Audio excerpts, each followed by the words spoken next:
As my fiancé Alexander Davis looked into my eyes at our wedding, he suddenly stepped back. "I can't do this," he whispered. I followed his gaze to find my sister Victoria, her hand protectively on her stomach. In that moment, I knew. I smiled through my tears and walked calmly to the exit, stopping only to whisper to his father, "The Davis empire belongs to me now." 3 months later, I owned everything they had ever built, but that was just the beginning of my revenge. The grand ballroom of the Westmore Hotel had never looked more beautiful. Thousands of white orchids cascaded from crystal chandeliers, their delicate petals catching the light. 400 of New York's elite sat in perfect rows, the women's jewelry glittering like stars against the backdrop of midnight blue decor. And there I stood, Olivia Bennet, in a custom Marchesa gown that had taken 6 months to create, facing the man I thought I would spend forever with. Alexander Davis, heir to the Davis International conglomerate, looked devastatingly handsome in his tuxedo. His dark hair was perfectly styled, his blue eyes intense as they met mine. My heart raced as it always did when he looked at me that way. 7 years we'd been together. 7 years leading to this moment. The minister smiled benevolently. "Alexander James Davis, do you take Olivia Catherine Bennet to be your lawfully wedded wife, to have and to hold, from this day forward, for better, for worse, for richer, for poorer, in sickness and in health, until death do you part?" The pause lasted exactly 3 seconds too long. I felt it before I saw it, that subtle shift in Alexander's expression. His eyes darted away from mine, looking past me into the crowd. His Adam's apple bobbed as he swallowed hard. He began, then stopped. I followed his gaze, turning slightly to see my younger sister Victoria, seated in the 3rd row.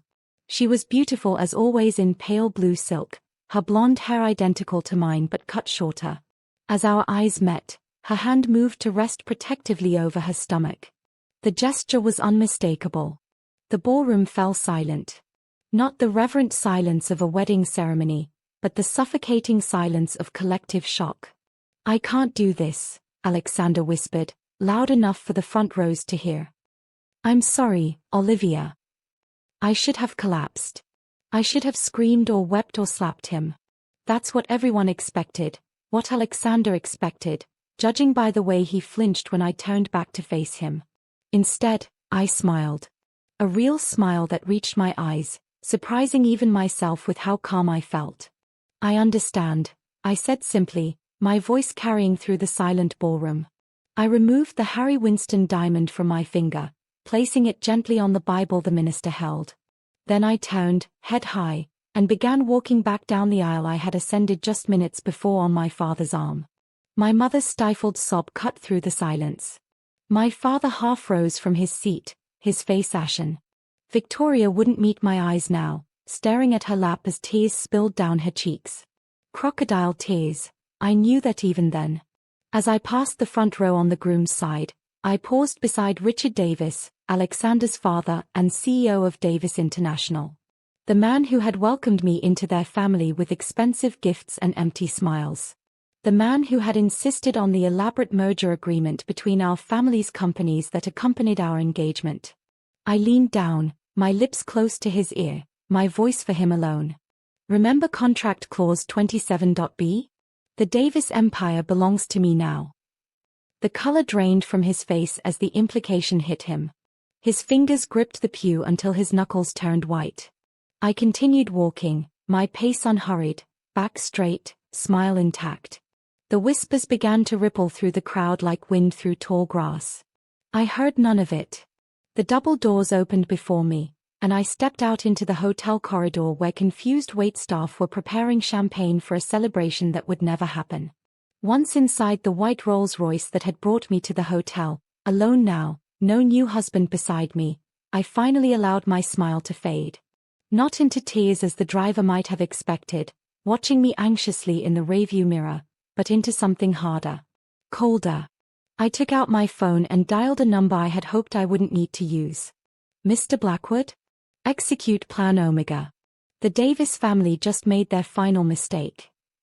The drive to my Central Park penthouse took 23 minutes. By the time I stepped out of the elevator into my private foyer, My social media was exploding with notifications I would never read. I kicked off the custom Jimmy Choos I'd worn for Alexander and walked barefoot across the Italian marble to my bedroom. The wedding dress, a work of art in silk and lace, pulled at my feet as I let it fall. I stood before the floor-to-ceiling windows in just my slip, looking out at the Manhattan skyline as twilight descended. The view had always calmed me, reminded me of everything my family had built, everything I had trained my entire life to protect and expand. "You chose the wrong Bennett sister, Alexander," I whispered to the glass. "And you're about to learn exactly how wrong." 3 days after the wedding that wasn't, I sat in my office on the 52nd floor of Bennett Tower, watching rain streak down the windows. The city looked different through the water, distorted, fluid, transformable. Just like truth. Just like memory. My executive assistant Catherine knocked once before entering. "The files you requested from archives, Ms. Bennett." She placed a sleek black portfolio on my desk. Embossed in silver on its cover, Davis Bennett Holdings, Formation and Structure. "Thank you, Catherine. Hold all my calls for the next hour." When she left, I opened the portfolio and began the journey backward. The photographs came first. Alexander and me as children, maybe 7 years old, building sandcastles on the Hamptons beach where both our families spent summers. Our fathers in the background, cocktails in hand, laughing about something now lost to time. My mother, still alive then, elegant in white linen, watching us with thoughtful eyes. 2 dynasties, the Davises and the Bennetts, planning their children's futures before we could even spell conglomerate. Alexander and I had been friends first. That was the foundation they never understood. Before the teenage attraction, before the college romance, before the carefully orchestrated business merger disguised as love, we had genuinely liked each other. Until Jonathan Wright entered our lives. I pulled out a different photograph, this one not from the portfolio but from my private collection. Jonathan standing between Alexander and me at my college graduation. Jonathan, Alexander's uncle, Richard's younger brother, his arm around my shoulders, pride evident in his smile. He'd been my finance professor, then my mentor. The person who saw something in me that even my father missed. "You have the mind for this, Olivia," he told me once during office hours. "Not just the education or the family connections, the instinct. You see patterns others miss." I'd blossomed under his guidance. Alexander had noticed too, watching as his uncle spent more time mentoring me than him. It hadn't bothered him then. Alexander's passions had always been more creative than corporate. He painted beautifully, wrote poetry he showed only to me. But Richard Davis had other plans for his son. I flipped through more documents, finding the newspaper clipping about Jonathan's accident. The headline read, "Finance Magnate Dies in Boating Mishap."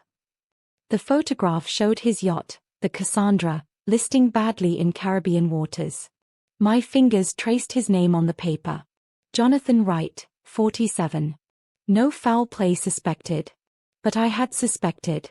From the moment Richard Davis took control of Jonathan's shares in Davis International, shares Jonathan had promised would one day be mine, I had questions no one seemed willing to answer. The file contained my evidence. 3 years of discreet investigation. The maintenance records showing the Cassandra had been serviced just days before the accident. The mysteriously missing logbook. The offshore payments to the yacht's mechanic who disappeared back to his native Trinidad after the incident. And most damning, the email Jonathan had sent me the day before his death. "Something isn't right at Davis International. Richard has been moving money. Significant amounts. We need to talk when I return. Tell no one." I never got that conversation. Instead, I got a funeral and platitudes from Richard about how Jonathan would have wanted the family business to stay in family hands. What Richard never knew was that Jonathan had been teaching me everything, grooming me to eventually take over his position, perhaps more. When Alexander proposed a year after Jonathan's death, I said yes for reasons that had nothing to do with love. By then, the love had been replaced by purpose. I closed the portfolio and opened my laptop, typing in a 16-digit password. The screen filled with legal documents, the merger agreement between Bennett Global and Davis International, ostensibly created to formalize the union our marriage would represent. I scrolled to page 394, clause 27.b, written in precise legal language that had made Richard Davis's eyes glaze over when his lawyers presented the massive document. The clause stated simply that in the event the marriage was terminated by any Davis family member before the 5-year mark, controlling interest in Davis International would transfer not to Bennett Global, but to me personally. My father hadn't noticed the distinction. Richard certainly hadn't. Their lawyers, paid to protect corporate interests rather than personal ones, had missed the implications entirely. My phone buzzed. A text from Mr. Blackwood. Plan Omega initiated. Phase 1 complete. I allowed myself a small smile. Phase 1 meant the banks had been notified. By tomorrow morning, every Davis International account would be frozen pending review of the ownership transfer. Richard would wake up a king with no kingdom. My intercom buzzed. Catherine's voice came through.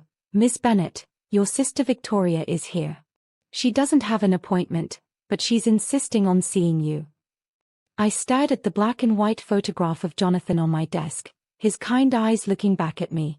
Send her in, Catherine, I said finally. It's time she understood exactly what she stepped into. The door opened, and Victoria entered, still wearing that same protective hand over her stomach. A stomach I now knew contained Alexander's child, a child conceived while he was still pledging his future to me. A child that, unknowingly, had just inherited a legacy of lies. Victoria departed my office in tears. I hadn't raised my voice once. Hadn't thrown anything or called her names, though God knows she deserved worse. I'd simply laid out facts. Her pregnancy confirmed my suspicions about her and Alexander. Her betrayal had triggered clause 27.b, and as of this morning, I controlled Davis International. You'll destroy him, she'd sobbed. You'll destroy Alexander. No, Victoria, I'd replied calmly. You did that when you decided my fiancé would make a suitable father for your child. After she left, I cleared my schedule for the next month. A post-wedding sabbatical, Catherine informed the board. Time to recover from my public humiliation. But recovery wasn't my plan. Transformation was. The woman who emerged from my penthouse 4 weeks later bore little resemblance to the bride who'd been left at the altar. Gone were my trademark golden waves, replaced by a sleek, dark bob with razor-sharp edges. My wardrobe of soft silks and feminine cuts had been exchanged for architectural tailoring in monochromatic black, white, and blood red. I'd spent hours with a vocal coach, lowering my natural pitch to something more commanding, more authoritative. Even my penthouse had been transformed. Jonathan's modern art collection now hung on my walls, pieces I'd secretly purchased from his estate after Richard had deemed them worthless trash. The media had a field day, of course. Bennett heiress emerges from hiding with dramatic new look, the headlines screamed. Jilted bride reinvents herself. They had no idea. This wasn't reinvention. This was revelation, showing the world who I'd been all along, beneath the carefully crafted facade I'd maintained for Alexander's benefit. My phone had accumulated dozens of missed calls and texts from Victoria during my absence. Each more desperate than the last. Olivia, please call me. We need to talk. It was a mistake. It only happened once. Alexander says he made a terrible mistake. Dad's worried about you. We all are. I deleted them all without responding. Victoria could wait. I had more pressing matters to attend to. The first being the quarterly board meeting of Davis International. I arrived exactly 7 minutes after the scheduled start time, knowing Richard would have just called the meeting to order. The receptionist, who'd known me for years as Alexander's fiancée, barely recognized me as I swept past her desk and pushed open the boardroom doors without announcement.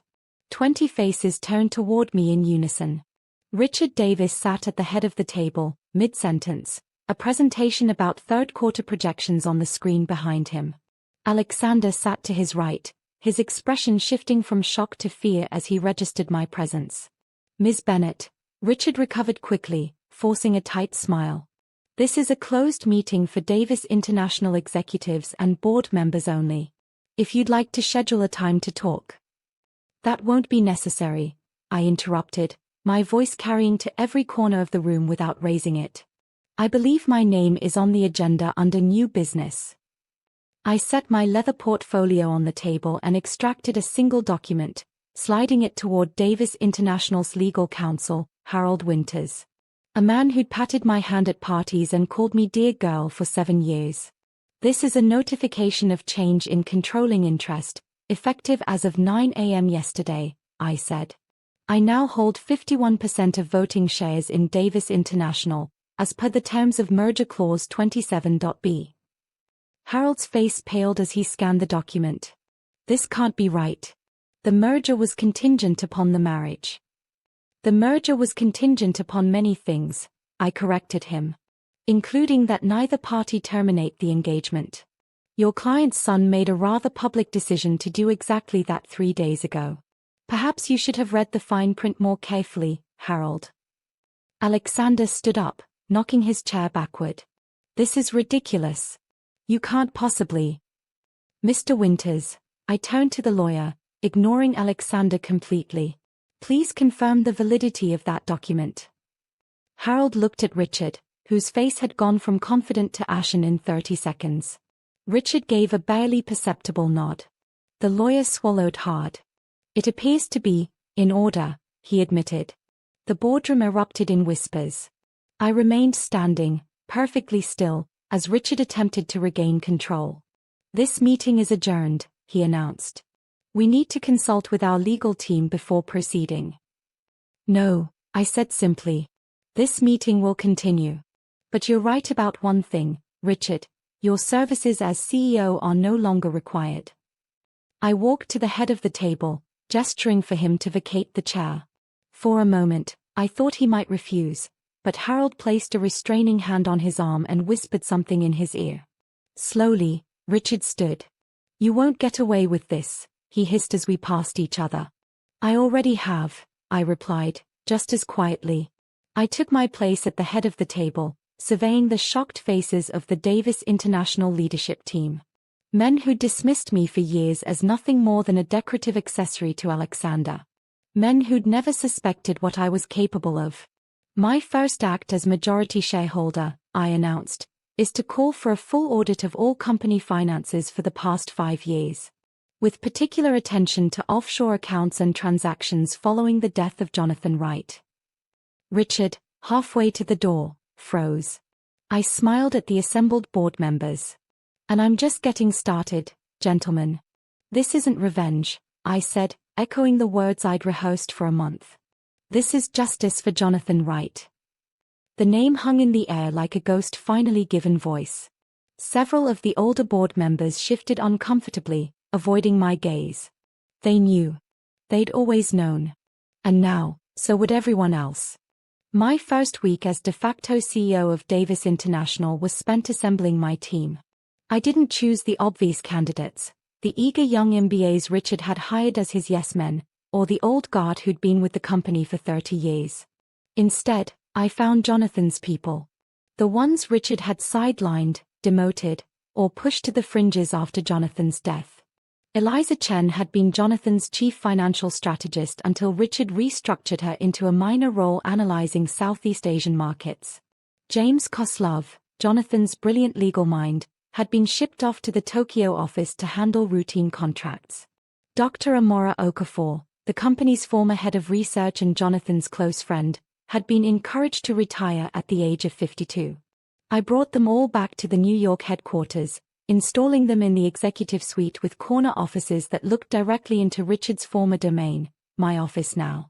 They'll be loyal to Jonathan's memory, not to you, Marcus Reed, the company's current CFO and Richard's right-hand man, warned during our first one-on-one meeting.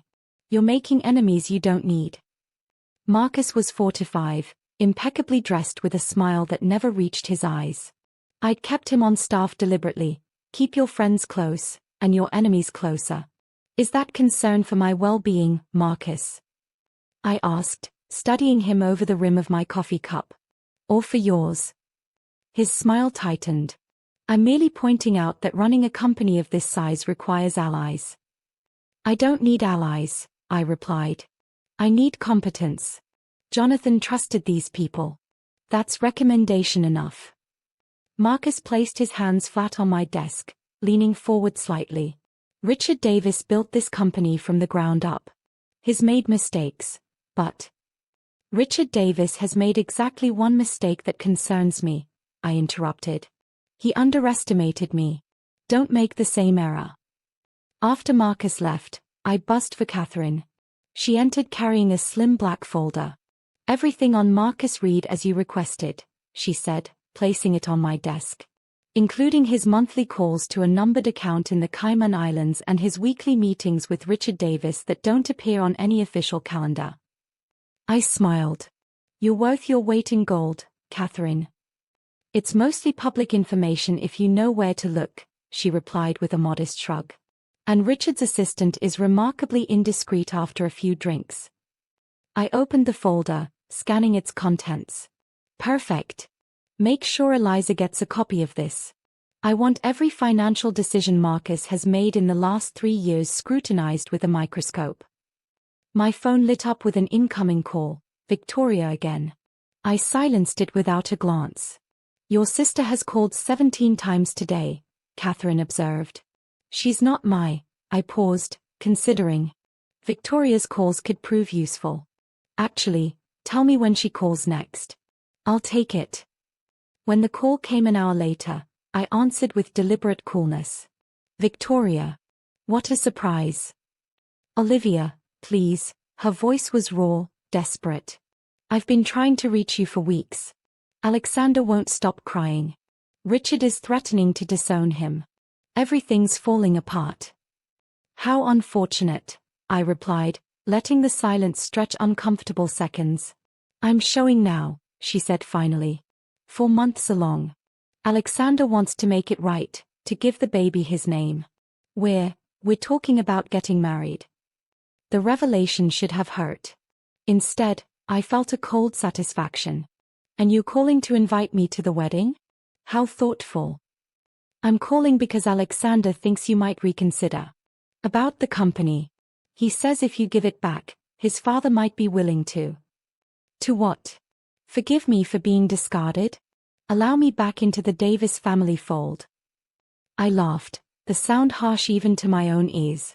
Give Alexander a message for me, Victoria. Tell him I said, you reap what you sow. I ended the call and immediately dialed Eliza's extension. I need you in my office. We have a new development to discuss. Eliza arrived minutes later, elegant in her charcoal pantsuit, tablet in hand. At 50, she carried herself with the confidence of someone used to being the smartest person in any room. Victoria is pregnant, I told her without preamble. 4 months along, according to her. Eliza absorbed this with a slight narrowing of her eyes. That would mean conception occurred. While Alexander and I were still engaged. Yes. I handed her the dossier Catherine had compiled on Marcus. I want every financial decision he's made with Richard's approval placed under review. And I want Victoria's medical records. Confirm this pregnancy. If she's using a private doctor, find out who and how they're being paid. Eliza raised an eyebrow. You suspect the pregnancy is false. I suspect everything associated with the Davis family, I replied. Victoria would do anything Richard asked if it meant a chance at the life she thinks I stole from her. Eliza nodded, making notes on her tablet. And if the pregnancy is genuine, then I will congratulate my sister on her duplicity and continue as planned. After Eliza left, I turned to the wall of windows overlooking Manhattan. Somewhere out there, Richard Davis was plotting his countermove. He'd be calling in favors, applying pressure to board members, perhaps even attempting to access offshore funds I hadn't yet discovered. Let him try. Jonathan had taught me chess from the age of 12, and the first lesson had been simple: always see 5 moves ahead. My intercom buzzed. Miss Bennett? There's a Christopher Davis here to see you. He doesn't have an appointment. Christopher, Alexander's younger brother. The artistic one, the disappointment, according to Richard. The son who'd been sent to European boarding schools to keep him out of the way while Alexander was groomed for leadership. Send him in, I said, curious despite myself. The door opened to reveal a man I barely recognized. Christopher had Alexander's height and dark hair, but none of his polish. His suit was expensive but rumpled, his hair slightly too long. The last time I'd seen him had been at a family dinner 2 years ago. "Olivia," he said, closing the door behind him. "I need to talk to you about Jonathan. About what really happened to him. And about what my father is planning to do to you." For the first time since the wedding, I felt a flicker of genuine surprise. "I'm listening," I said carefully. Christopher pulled a flash drive from his pocket. "You're not the only one who's been collecting evidence." Christopher's flash drive contained far more than I expected: emails between Richard and offshore accountants, recordings of phone calls, photographs of Richard meeting with men whose faces I recognized from news stories about organized crime. Most damning of all, security camera footage from the marina where Jonathan had boarded his yacht for the last time. The timestamp showed 4:17 a.m., hours before his scheduled departure. A figure that was unmistakably Richard approached the mechanic working on the boat, handed him an envelope, then walked away. "How did you get this?" I asked Christopher, unable to take my eyes off the screen. "I've been watching my father for years," he replied, his voice tight. "After my mother died, he changed. Became obsessed with control, with legacy. Jonathan was the only one who stood up to him." I turned to study Christopher more carefully. His resemblance to Alexander was superficial, same dark hair and tall frame, but his eyes held a different quality. Intelligence mixed with something haunted. "Why show me this now? Why not go to the authorities?" Christopher ran a hand through his already disheveled hair. "I tried once. 3 months after Jonathan died.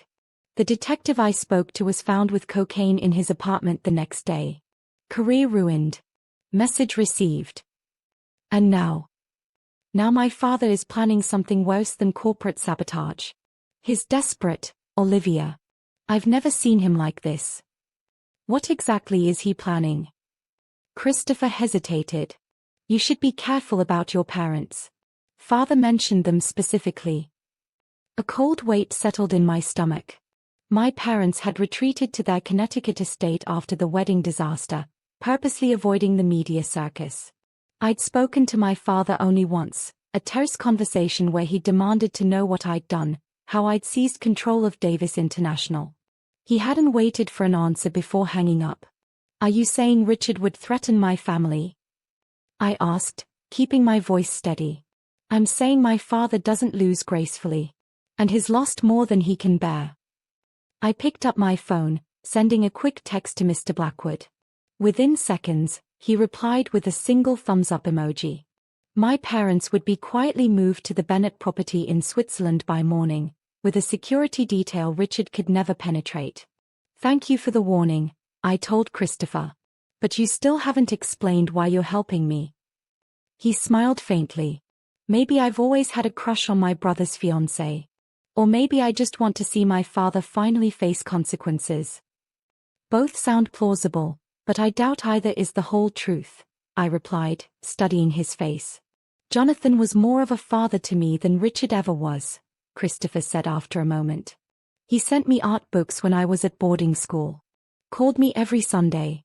Told me it was okay that I wasn't like Alexander." For the first time since setting my revenge in motion, I felt a flicker of doubt.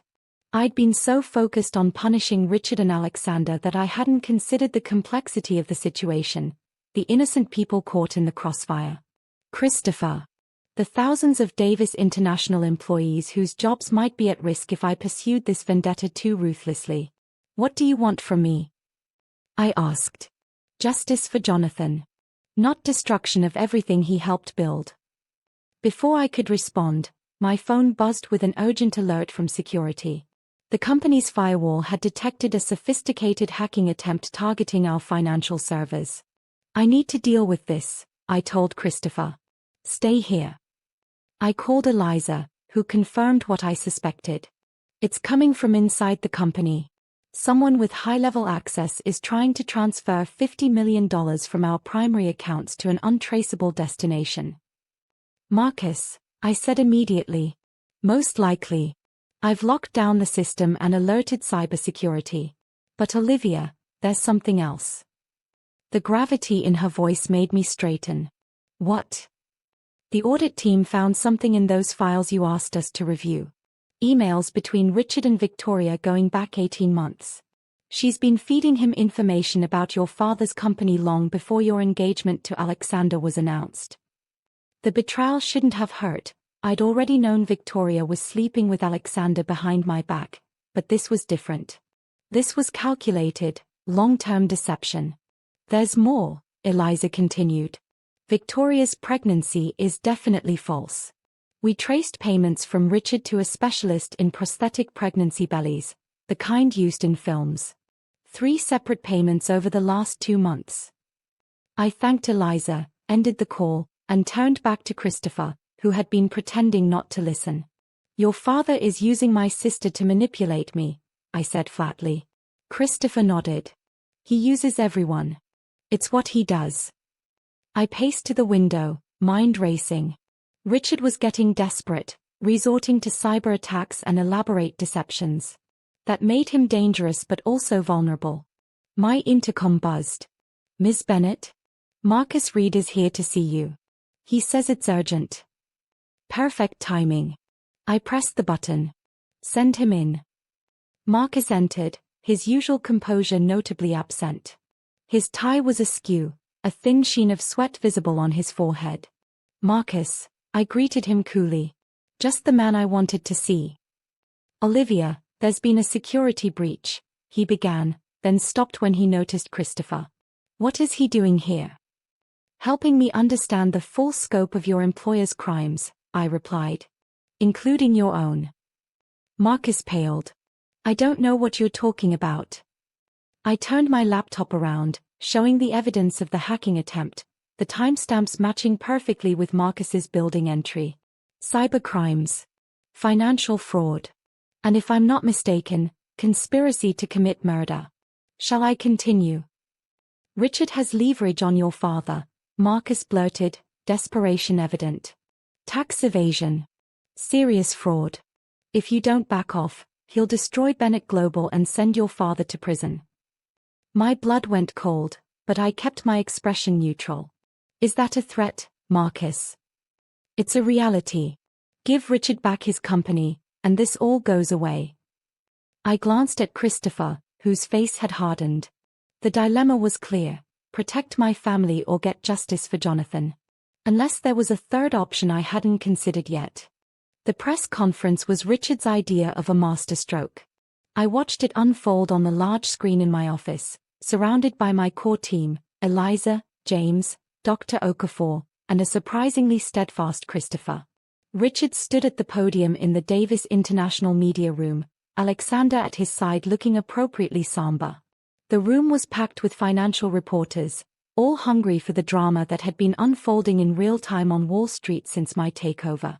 It is with great regret that I must share disturbing information about the current management crisis at Davis International, Richard began, his voice heavy with manufactured concern.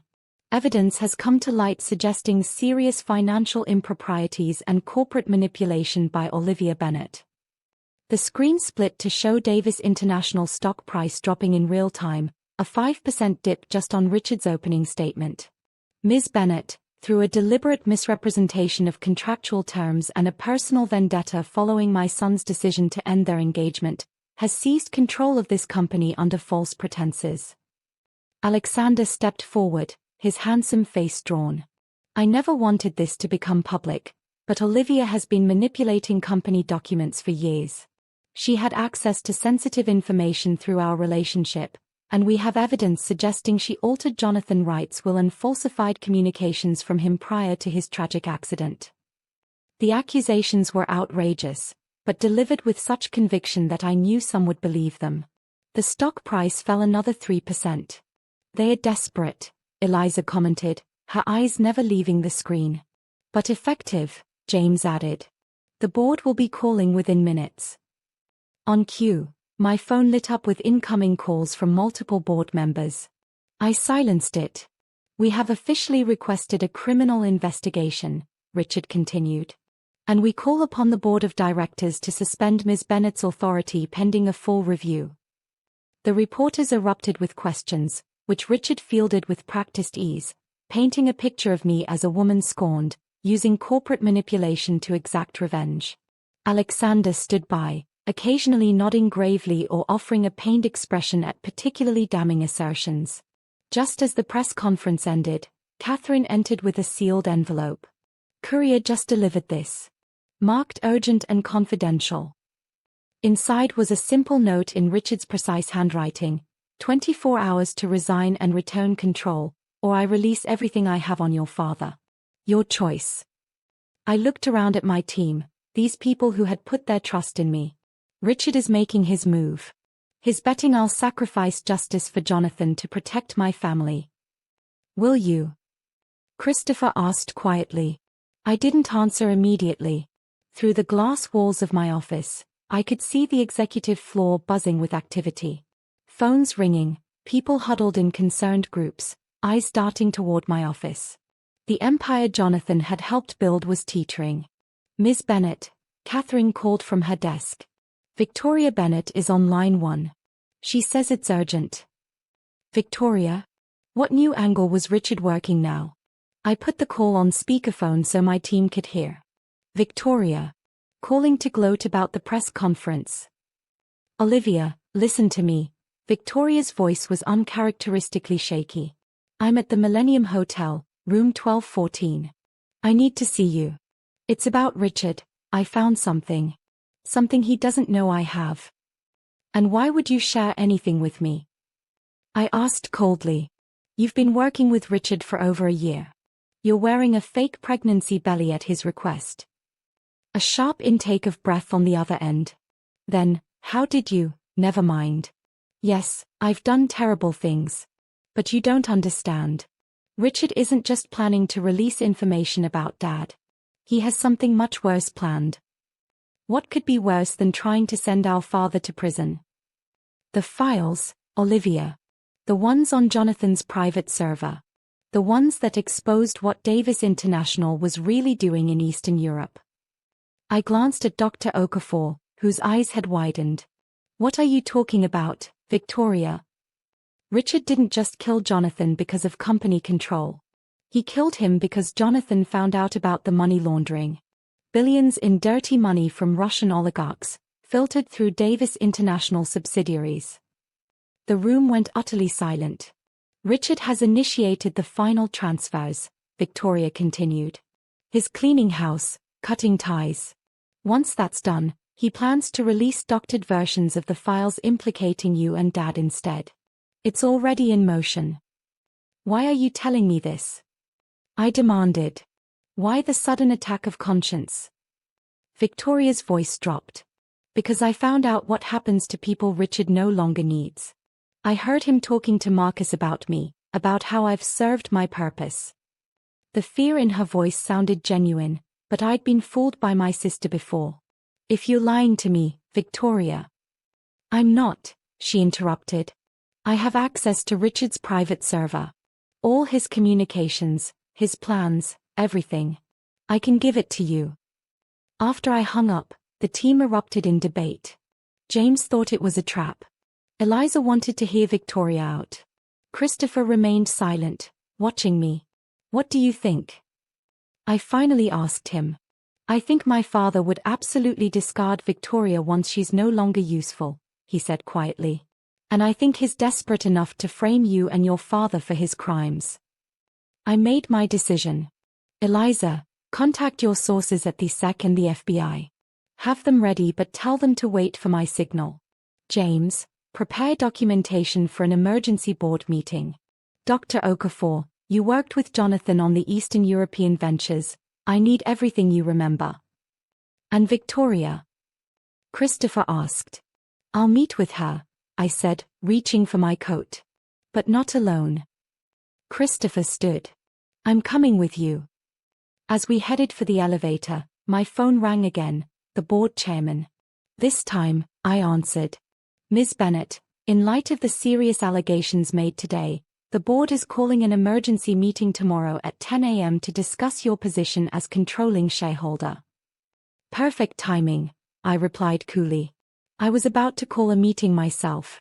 There have been some interesting developments regarding Richard Davis that the board should be aware of. What developments? The chairman asked warily. I think it's best discussed in person, with federal authorities present. I ended the call and stepped into the elevator with Christopher. You're not resigning, he observed.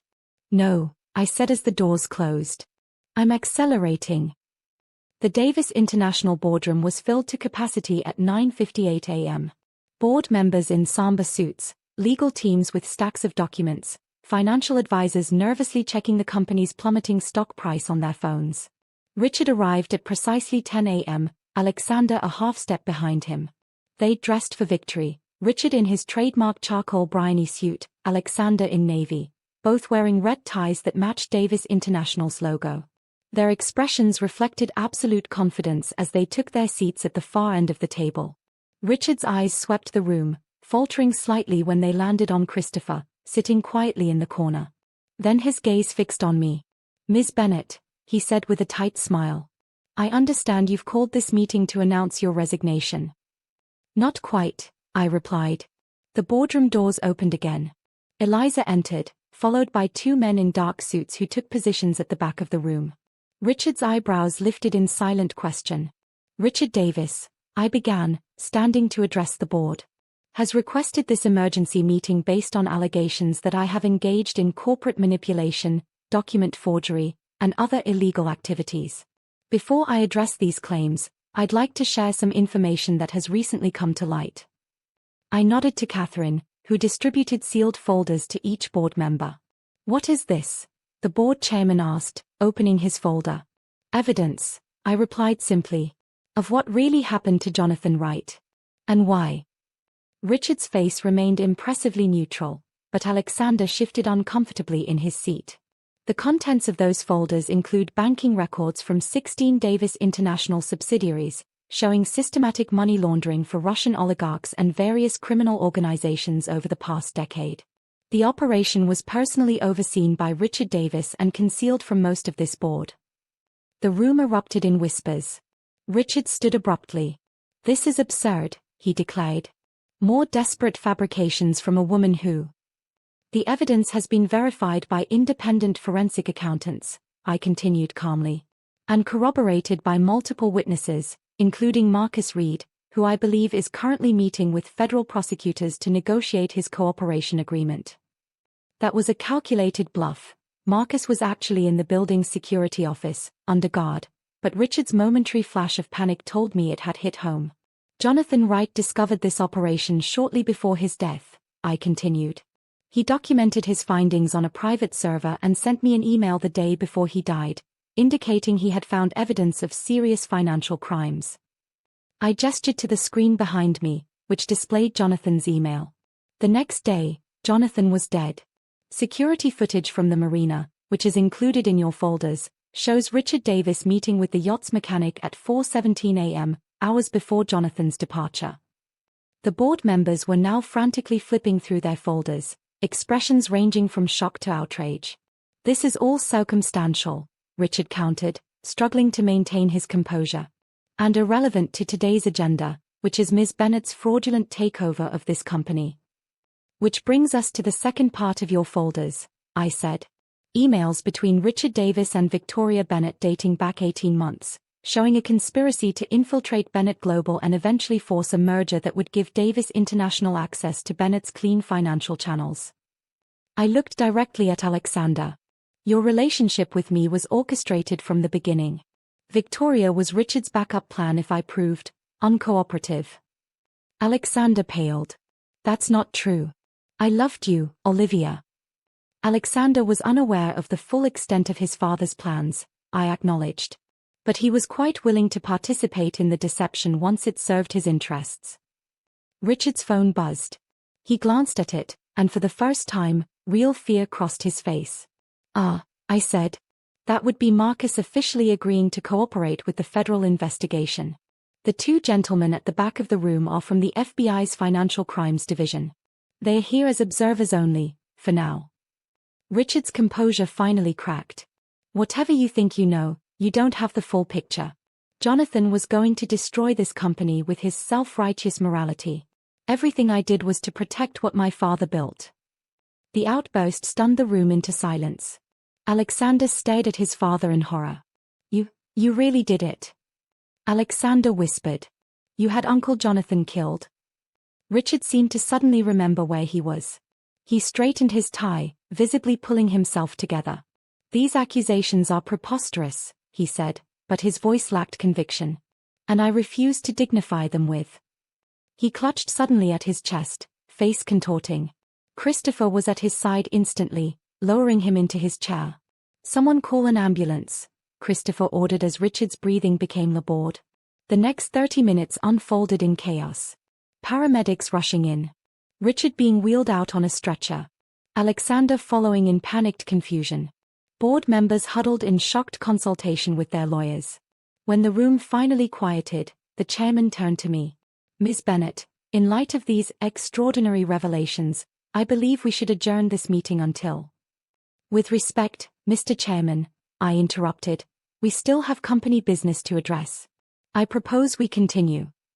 I glanced at my watch. The market opens in 20 minutes. What happens next will determine whether Davis International survives this crisis or collapses entirely. What do you suggest? Asked the chair of the audit committee, a woman who had worked with Jonathan for decades. First, we issue a statement announcing Richard Davis's immediate removal as CEO, citing health concerns. No mention of the investigation until the authorities make their own announcement. And Alexander? Someone asked. Alexander was manipulated by his father, but he still betrayed the company's interests, I replied. He should be removed from all operational roles. The board secretary was taking rapid notes. Then who leads the company? All eyes turned to me. Not me, I said, surprising them.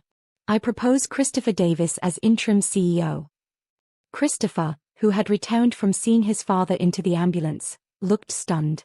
He has the Davis name, which will reassure markets, but none of his father's ethical compromises. He was Jonathan's protégé in many ways, and he's the one who helped expose these crimes. The board exchanged uncertain glances. And you? The chairman asked.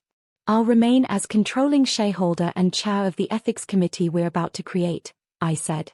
But my primary focus will be working with federal authorities to clean up this company and preserve as many innocent jobs as possible.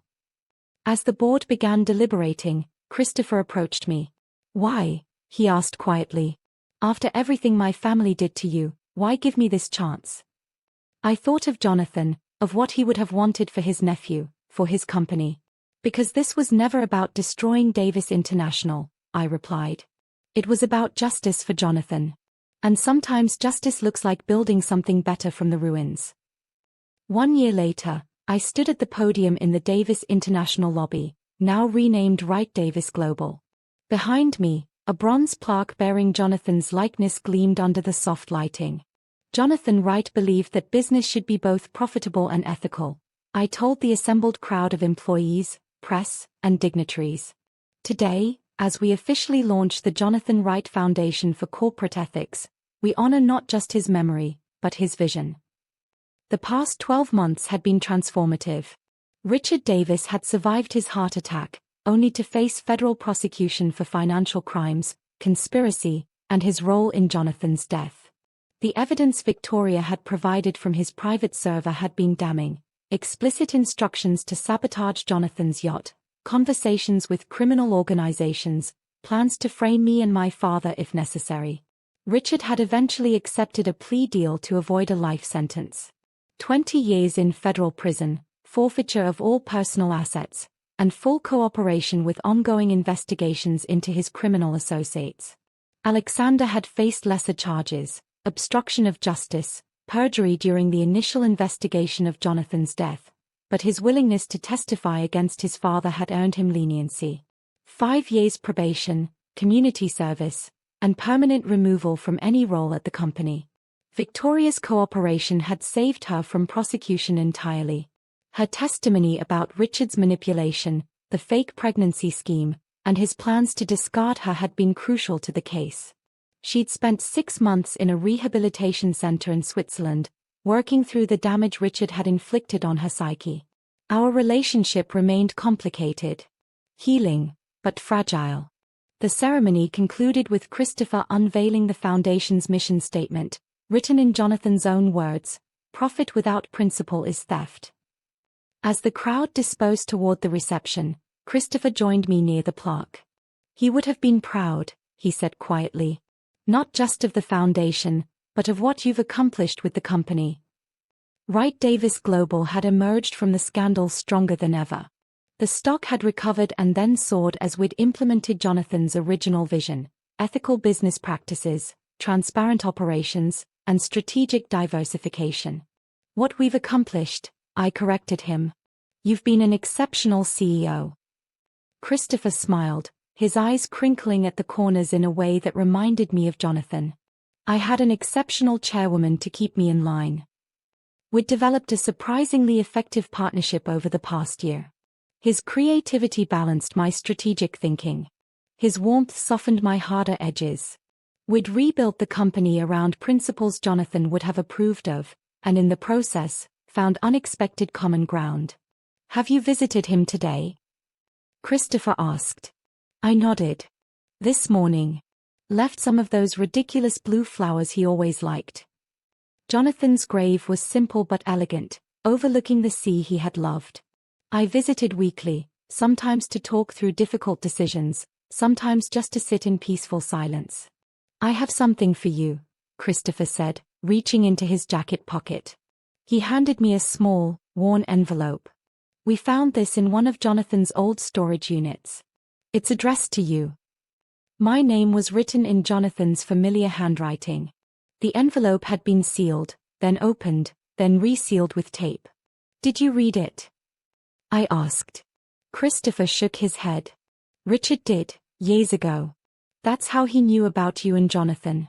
It's what initially sparked his plan to have Alexander pursue you. He was afraid of what Jonathan might have told you.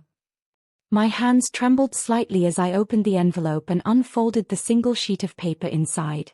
Dearest Olivia, it began. If you're reading this, something has happened to me.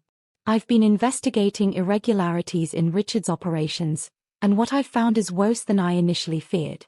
I've documented everything on a secure server and left you the access codes with my will.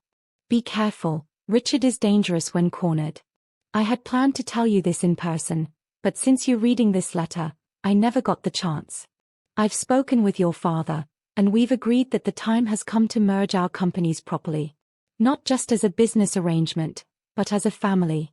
What I'm trying to say, in my typically awkward way, is that I love you. Not as my student, not as my colleague, but as the extraordinary woman you are. I had planned to ask you to marry me when I returned from this trip. The ring is with my attorney. Whatever happens, trust your instincts. You've always seen clearly where others see only what they wish to see. That's your gift, Olivia. Use it wisely. All my love, Jonathan. I folded the letter carefully, aware of Christopher watching me with concern. Are you all right? He asked. Yes, I said, surprised to find it was true. I think I finally am. Later that evening, Victoria joined us at my penthouse for a quiet dinner, our first attempt at a normal family meal since before the wedding disaster. She looked healthier than I'd seen her in years, the haunted look in her eyes gradually fading. I saw Alexander yesterday, she said as we finished dessert. At his community service assignment. He's teaching art to underprivileged kids. Is he doing well? Christopher asked. Victoria nodded. Better than I expected. He seems lighter somehow. Like being free of Richard's expectations has allowed him to become who he really is. And what about you? I asked my sister. Are you becoming who you really are? She considered the question thoughtfully. I'm trying to figure that out. Without Richard's manipulation or my jealousy of you clouding everything. She offered a tentative smile. It's a work in progress. After Victoria left, Christopher and I stood on my balcony overlooking the city, the same view I'd stared at in despair the night of my aborted wedding. What now? Christopher asked. We've achieved justice for Jonathan. The company is thriving. The foundation is launched. I touched the small platinum band I wore on a chain around my neck, Jonathan's ring, which his attorney had indeed been holding for him. Now we build something that will last, I said. Something worthy of Jonathan's memory. Christopher's hand found mine in the darkness, a gesture of companionship that had become familiar over our months of working together. I'd like that, he said simply. Below us, the city pulsed with life and possibility. Somewhere out there, Richard sat in his prison cell, Alexander taught children to paint, and Victoria took her first tentative steps toward redemption. And here, on this balcony where my journey had begun with tears and determination, I finally felt the weight of vengeance lifting from my shoulders, replaced by something lighter, more sustainable. Not just justice, but peace.